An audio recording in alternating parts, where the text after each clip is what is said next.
আসসালামু আলাইকুম।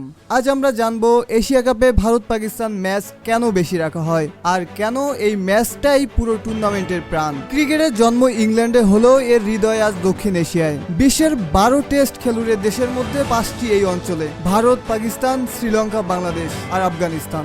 আর এদের মধ্যে ভারত ও পাকিস্তানের দ্বন্দ্ব মানেই অন্যরকম আবেগ। বাস্তবতা হলো ভারত পাকিস্তানের ম্যাচ ছাড়া এশিয়া কাপ টেকসই হতোই না। আয়োজক এশিয়ান ক্রিকেট কাউন্সিল এসিসি এর বেশিরভাগ আয়ের উৎস শুধু এই ম্যাচ। তাই সূচিটাই বানানো হয় এমন ভাবে যেন দর্শকরা একাধিক ভারত পাকিস্তান ম্যাচ উপভোগ করতে পারে। এবারে এশিয়া কাপে গ্রুপ পর্বে 14 সেপ্টেম্বর প্রথম দেখা হবে দুই দলের। এরপর সুপার 4-এ আবার মুখোমুখি হওয়ার জোরালো সম্ভাবনা, এমনকি ফাইনালে হতে পারে আরেকবার। মানে এবারের আসরের দর্শকরা পেতে পারে ভারত পাকিস্তানের 3 ম্যাচের এক মিনি সিরিজ, যেটা দ্বিপাক্ষিক সিরিজ আকারে সর্বশেষ দেখা গিয়েছিল 2013 সালে। এশিয়া কাপে ভারত পাকিস্তানের ম্যাচ মানেই টিকিট বিক্রি উন্মাদনা।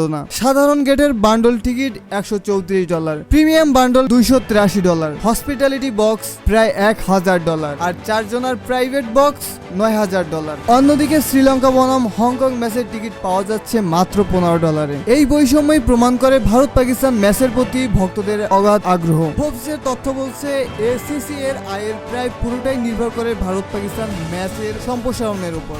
এক কথায় বলা যায় ছোট ক্রিকেট খেলুড়ে দেশগুলোর জন্য এই ম্যাচই প্রধান আর্থিক ভরসা। রাজনৈতিক বৈরিতার কারণে ভারত পাকিস্তানের দ্বিপাক্ষিক সিরিজ বহু বছর বন্ধ। তাই 3 বছরের এক সমঝোতা চুক্তির ফলে এবার এশিয়া কাপ হচ্ছে সংযুক্ত আরব আমিরাতে। এভাবে নিরপেক্ষ ভেন্যুতে হলেও ক্রিকেট ভক্তদের উপহার দেওয়া হচ্ছে সবচেয়ে বড় ক্রিকেট দৌড়। ভারত পাকিস্তানের ম্যাচ শুধু খেলা নয়, এটা কোটি ভক্তের আবেগ, ইতিহাস আর অর্থনৈতিক মিশেল। তাই এশিয়া কাপ মানেই দুই প্রতিবেশীর দ্বন্দ্ব দেখার অপেক্ষা। আপনার কি মনে হয়, এশিয়া কাপের মূল আকর্ষণ কি শুধুই ভারত পাকিস্তান ম্যাচ, নাকি অন্য দলগুলোকেও সমান গুরুত্ব দেওয়া উচিত? কমেন্ট করে জানাতে ভুলবেন না।